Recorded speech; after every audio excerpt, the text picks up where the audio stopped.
Previously in Session 7. Let's take a little survey. Raise your hand if you almost always followed the rules as a child. That's almost everyone. Raise your hand if everyone called you nice. Again, all of us. So nice. Ugh, nice. Voted nicest for the middle school yearbook. So nice. In bed. There too? Raise your hand if you ever just went along with things because it seemed easier than making a fuss. Again, everyone. You see the pattern, my friends? You guys, this is all so weird. What do you mean? All of it. We're sitting here discussing the guy that I turned small a few weeks ago. And he's not the first one I've smalled. I mean, what is going on? You know? This is all so weird. It is weird, you're right. I mean, don't any of you just ever look around and go, this is weird? Mm-hmm. This is a fun one. Can I have some popcorn? What are you talking about, Bria? This freak out is one of the best I've ever seen, and I've seen a few. You all really went through this phase? 100%. Leave it. You bet. Brutally. Okay. Guess it's a thing, huh? Weird, right? So weird. I know.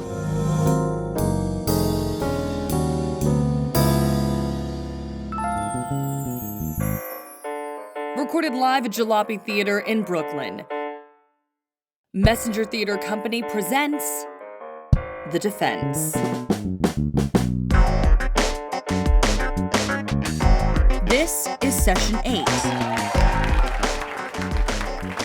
So, how was Sleepless in Seattle? We watched it twice. Not good, huh? Well, it was more that our friend Lori here seemed to be doing really well while we were watching it, and then descended really quickly as soon as it was over. So we just decided to start over since it worked the first time. Yeah, we figured anything else would be a risk, really, and we didn't want to take the time to figure out another good candidate. Plus, Tom Hanks, Seattle, New York, cute kids. It's not so bad. Lori, how are you doing now? Are things less weird today? A lot less. A lot less.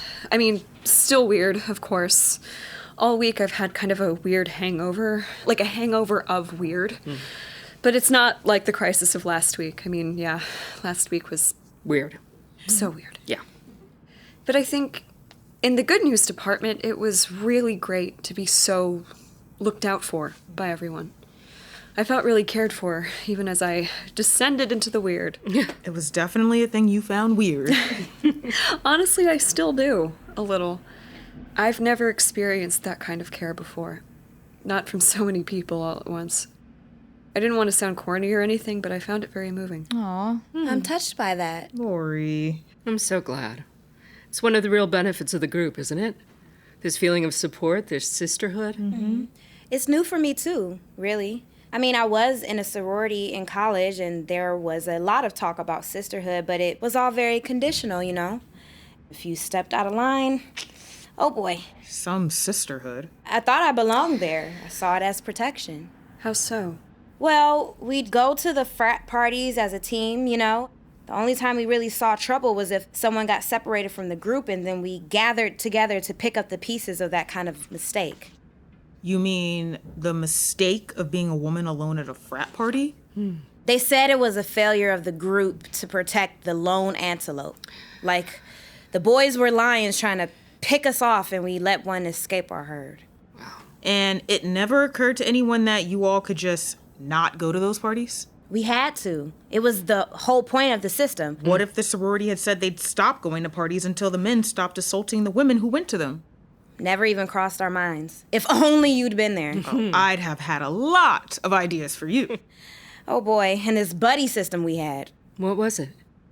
Well, you weren't supposed to leave the party without your buddy. Like, you had to walk home with her. But sometimes your buddy wanted to hook up with someone, and if someone got attacked on the way home or a hookup turned nasty, the group always blamed the buddy, not the man who attacked her. Why were you in this group, Leila? I thought it's what I had to do. I was ambitious, you know, and it was supposed to help with job prospects and networking and all that, and it did actually do that, to be honest. 3 of the 5 jobs I've had, I got because of my sorority sisters. Anyway, sorry, I just hijacked Lori's processing of her night of weirdness. Sorry. No, you didn't. We're here for all of us, every day, and your stories help us all, of course. They do? I think so. Anyone else part of a sisterhood that wasn't anything of the kind? That's almost everyone. And I'm sure there must be something because it feels familiar, but I just can't think of any specifics. Oh, wow. Okay, well, gosh. Who knew that weird Sleepless in Seattle sisterhood would be the most powerful thing of all? I had an inkling. You did? These sorts of moments tend to bring a group together, you know, someone's weirdness phase or another's fury moment. Wait, what's the fury moment? It's where you get unaccountably furious about everything. Is it dangerous? Only if some man crosses your path and happens to think it's a good idea to mess with you. Oh, cool. It's like every day. Yes, but angrier. I am not looking forward to that. I loved it. Really? You? I was so furious I didn't even question anything for a while.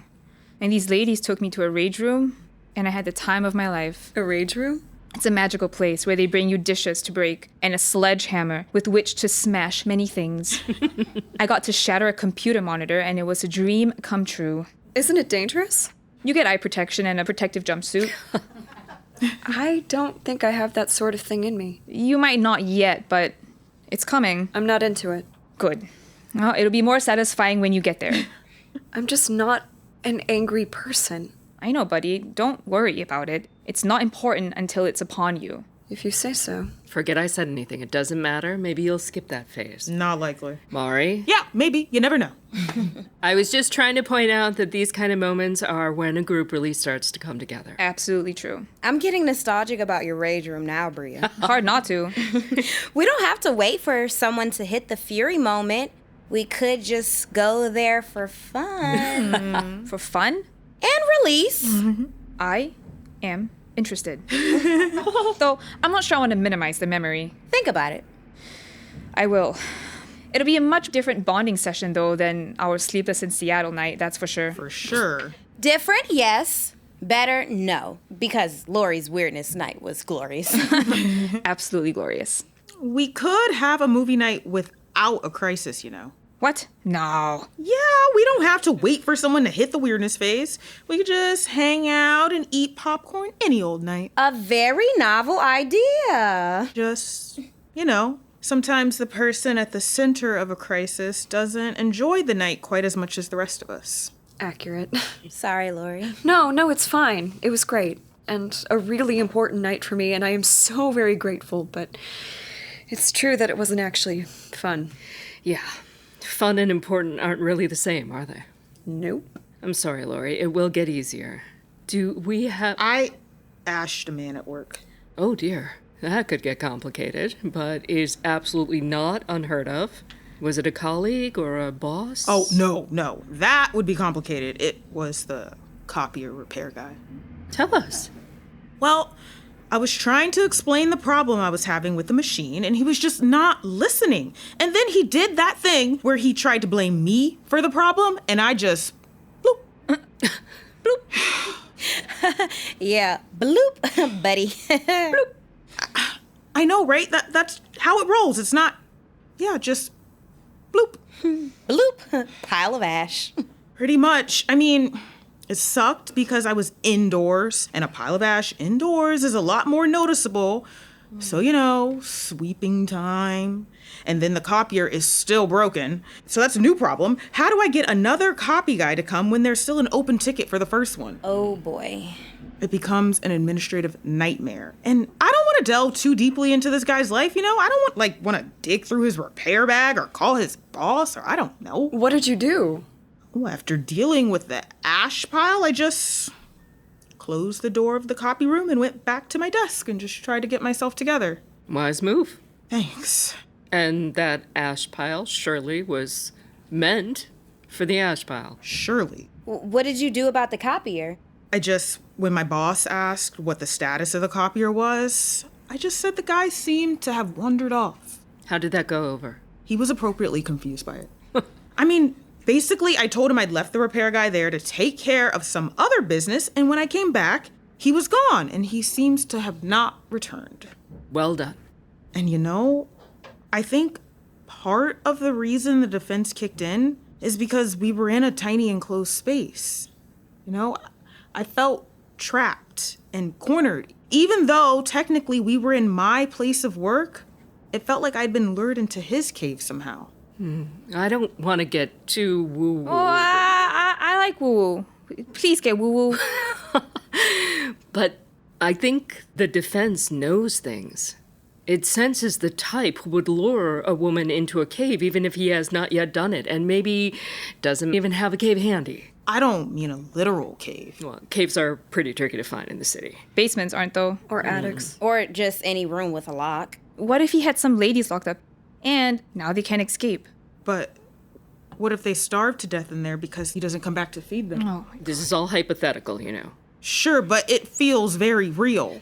Real, like you're really afraid he might actually have some women locked in his basement? Yeah. Now I'm not gonna sleep tonight because I'm gonna be worried about them. We can solve this. We can? Do you have his repair bag from his visit? I'm pretty sure it's still in the copy room. Well, maybe it's got his ID with an address in there. If we're lucky, his keys are in there too, and we go and we make sure.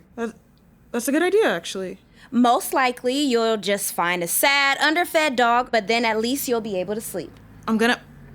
Yeah, stop by my office and pick up the bag. You want some company? Really?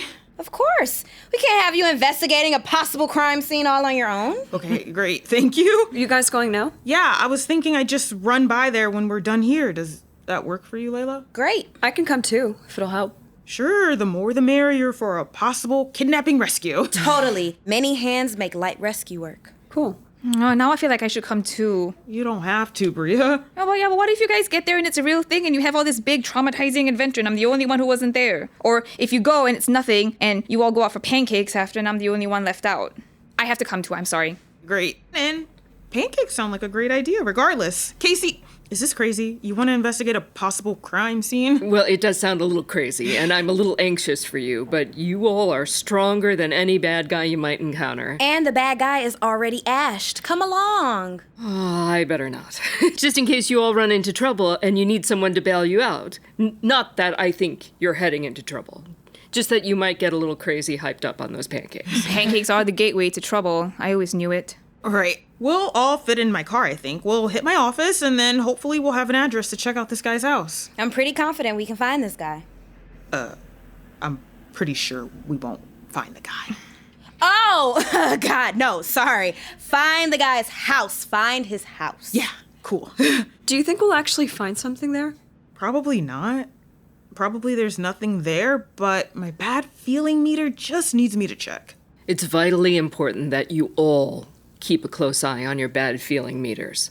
This is an unknown situation you're headed into. I'm going to ask that you hightail it out of there if your bad feeling meter starts to talk to you. We will. I'm on call for you, and I'll just see you next week. Unless we get crazy on pancakes and you have to bail us out. Right. Unless that happens first. Good luck out there, and certainly call me if you need me. Got it. You all ready to get crazy in my Subaru?